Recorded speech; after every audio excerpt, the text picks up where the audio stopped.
In 1590, over 100 people vanished forever. No bodies, no traces, no screams. Only a single word carved into the trunk of a tree. Croatoan.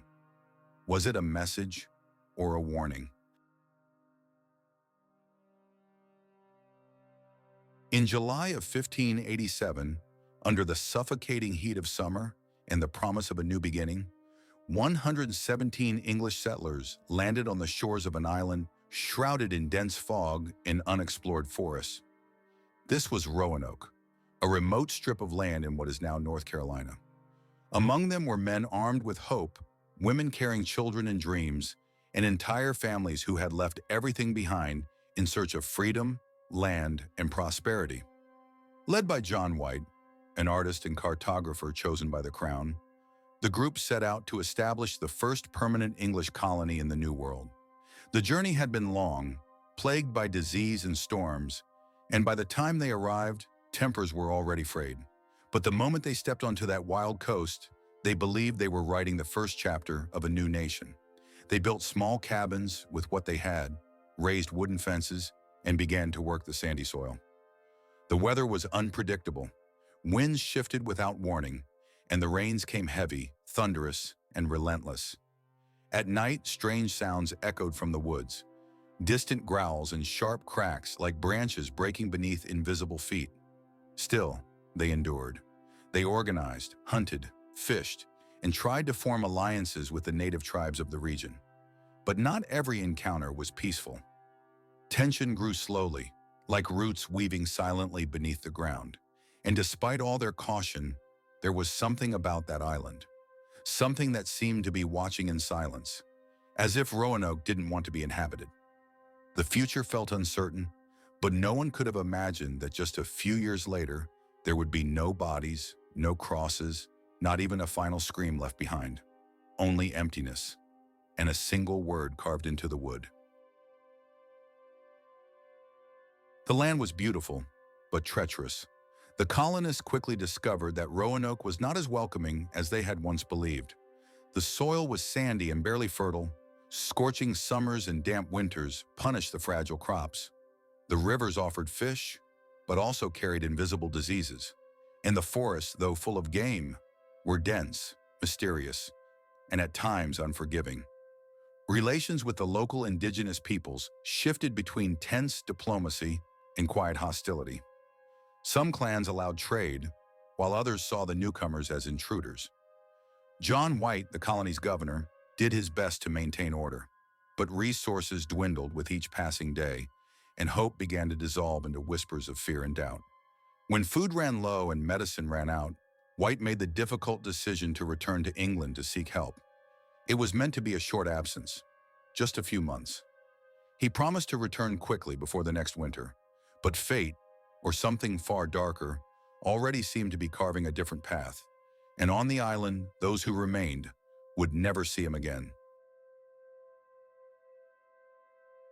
When John White left Roanoke, he believed he'd return in a matter of months. But as soon as he arrived in England, war with Spain erupted with fury, and every ship was summoned to confront the Armada. Year after year, his attempts to return to the colony were blocked by naval embargoes, shortages, and the chaos of a Europe engulfed in flames. With each passing season, he feared the worst, imagining his daughter and granddaughter alone, waiting for help that never seemed to come. Only in 1590, 3 years later, did White finally manage to set sail back to America. But what he found upon arrival was a silence that chilled him to the bone. The cabin stood empty, the crops abandoned and swallowed by overgrowth. No signs of a struggle, no bodies, only one word carved into the wood of a tree, Croatoan. No cross to signal danger, no cry for help. The village had simply vanished, as if it had never existed. The only clue left behind was silent, mysterious, almost cruel. The word Croatoan, carved in crude letters into the trunk of a tree. To many, it might have been a sign, a hint that the colonists had moved to Croatoan Island, known today as Hatteras Island. But there was one strange detail. The absence of the agreed-upon symbol, a rough cross that would indicate danger or an attack. Everything was too clean, too cold. John White tried to sail to Croatoan Island, but a sudden storm forced his ship to turn back. He never got the chance to investigate. He never returned to search again.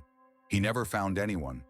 It was as if the coastal winds had swept every soul from the colony, leaving behind only the forest, quiet, untouched, watching.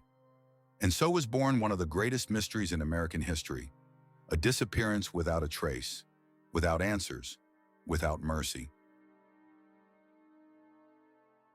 Among scholars, the most accepted theory is perhaps the simplest.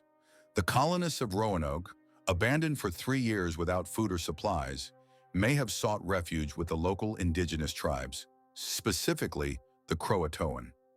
This hypothesis would explain the peaceful disappearance of the colony. There were no signs of a struggle, no bodies. Perhaps they were welcomed. Perhaps they learned to hunt, to live off the land, to survive like the natives. But if this coexistence happened, why are there no records? No white descendants among the Croatoan, no oral traditions passed down, no archaeological artifacts bearing English markings? Only silence, a silence that feels intentional, as if something else is being hidden.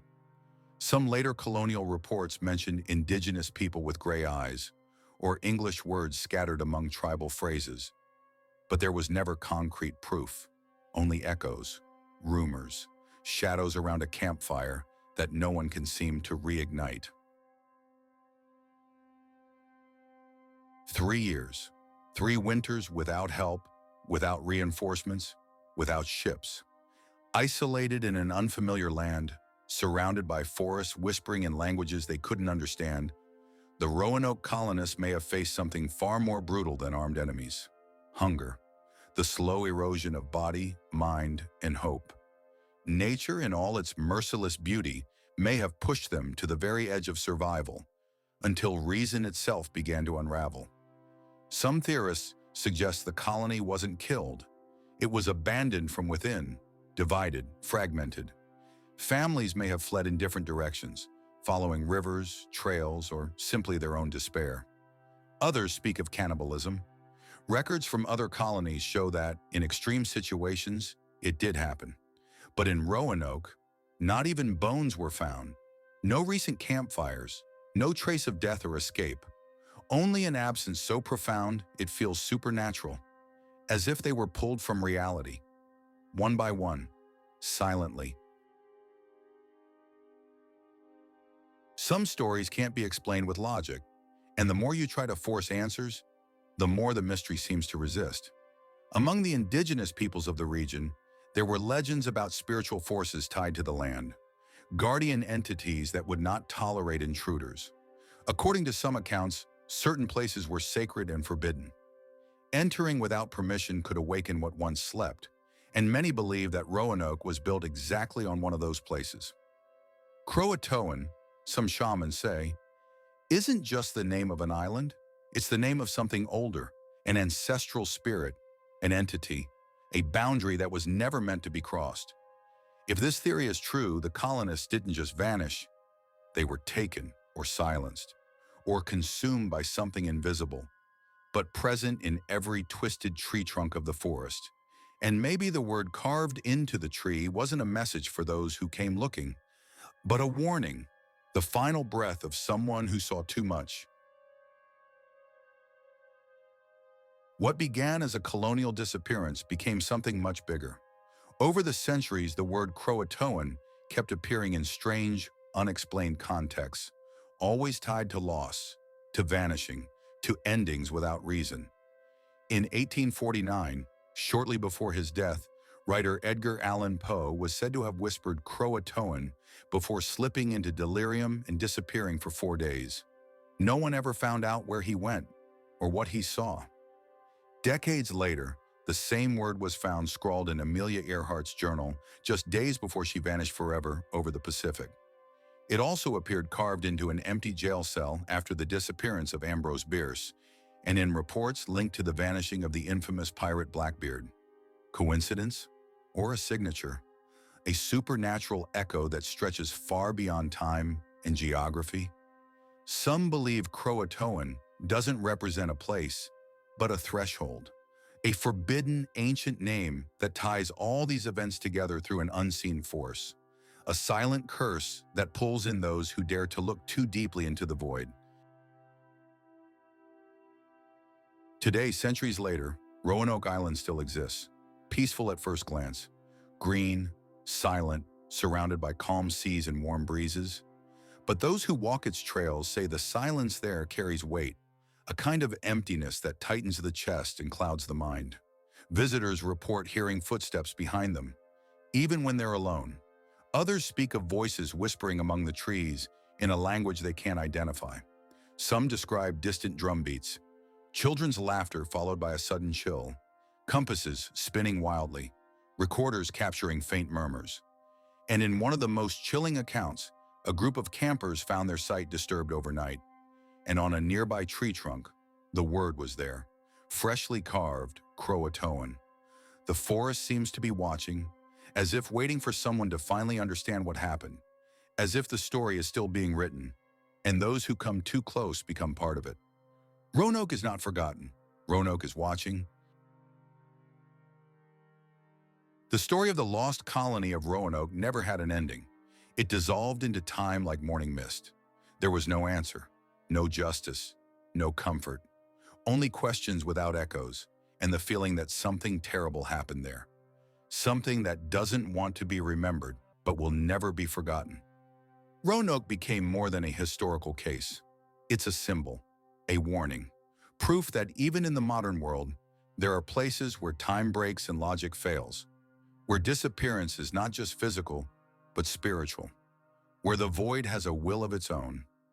And maybe that's the most uncomfortable truth, that the colony didn't vanish, it was silenced, replaced by a name no one dares to speak aloud anymore. And the forest to this day stands tall, untouched, watching, waiting, because some stories don't want to be told, and some names once carved into wood never stop echoing.